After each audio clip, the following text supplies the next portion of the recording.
बेहद आकर्षक व खूबसूरत होने के कारण देवता भी इनसे हमेशा प्रसन्न रहते थे।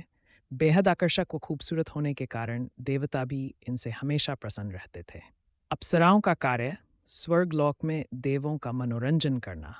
वे उनके लिए नृत्य करती थीं, अपनी खूबसूरती से उन्हें प्रसन्न रखती थीं और ज़रूरत पड़ने पर वासना की पूर्ति भी करती थीं। हिंदू धर्म ग्रंथों के अनुसार अप्सराएं बेहद सुंदर और आकर्षक होती थीं। इनका उल्लेख हिंदू पौराणिक कथाओं के अलावा बौद्ध पौराणिक कथाओं और चीनी पौराणिक कथाओं में भी उल्लेख मिलता है। यूनानी ग्रंथों में अप्सराओं को निफ नाम से संबोधित किया गया है। अप्सराएं स्वर्ग में रहती थीं, किसी खास प्रयोजन के लिए वो पृथ्वी पर आती थीं।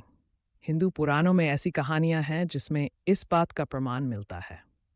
स्वर्ग में रहने वाली इन अप्सराओं का मुख्य कार्य था नृत्य के जरिए देवताओं का मनोरंजन करना। बेहद खूबसूरत होने के कारण देवता भी इनसे हमेशा प्रसन्न रहते थे। हमारे धर्म ग्रंथों में मुख्य रूप से 3 अप्सराओं का उल्लेख मिलता है। उर्वशी नाम की अप्सरा भगवान श्री कृष्ण के मित्र अर्जुन को अपनी ओर आकर्षित करने में नाकाम रही थी। रंभा, मेनका, उर्वशी ने अनेक सिद्ध पुरुषों को अपने रूप रंग से मोहित कर तप भंग किया।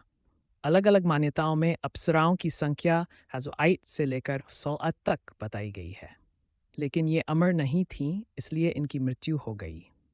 अथर्ववेद और यजुर्वेद के अनुसार अप्सराएं पानी में रहती थीं।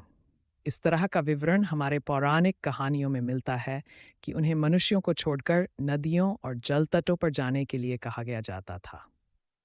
मेनका, उर्वशी, रंभा जैसे नाम सुनते ही इंद्रलोक की कमनीय सुंदर अप्सराओं का चित्र आंखों के सामने उतर आता है। कहा जाता है कि व्यक्ति अपने सद्कर्मों के बल पर ही स्वर्ग जा सकता है और इन अप्सराओं के साथ रह सकता है। क्या देवताओं को रिझाने वाली अप्सराएं खुद थीं शोषण की शिकार? हिंदू पौराणिक ग्रंथों एवं कुछ बौद्ध शास्त्रों द्वारा भी अप्सराओं का जिक्र किया गया है, जिसके अनुसार ये काल्पनिक परंतु नितांत रूपवती स्त्री के रूप में चित्रित की गई हैं। यूनानी ग्रंथों में अप्सराओं को सामान्यतः निफ नाम दिया गया है। हिंदू पौराणिक कथाओं के अनुसार ऐसा माना जाता है कि इन अप्सराओं का कार्य स्वर्गलोक में रहने वाली आत्माओं एवं देवों का मनोरंजन करना था। वे उनके लिए नृत्य करती थीं, अपनी खूबसूरती से उन्हें प्रसन्न रखती थीं और ज़रूरत पड़ने पर वासना की पूर्ति भी करती थीं। लेकिन इसमें कितनी सच्चाई है, ये कोई नहीं जानता, क्योंकि इनका उल्लेख अमूमन ऐतिहासिक दस्तावेजों में ही प्राप्त हुआ है। लेकिन क्या आप जानते हैं कि हिंदू धार्मिक ग्रंथों के अलावा अन्य धार्मिक ग्रंथों में भी अप्सराओं का उल्लेख पाया गया है, लेकिन इनके नाम काफ़ी भिन्न हैं।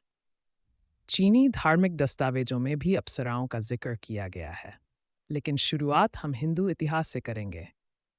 ऋग्वेद में अप्सराएं हिंदू इतिहास की बात करें।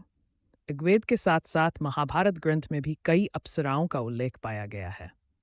ये अप्सराएं किसी न किसी कारण से स्वर्गलोक से पृथ्वी लोक पर आई एवं इन ग्रंथों को एक कहानी प्रदान कर चली गई।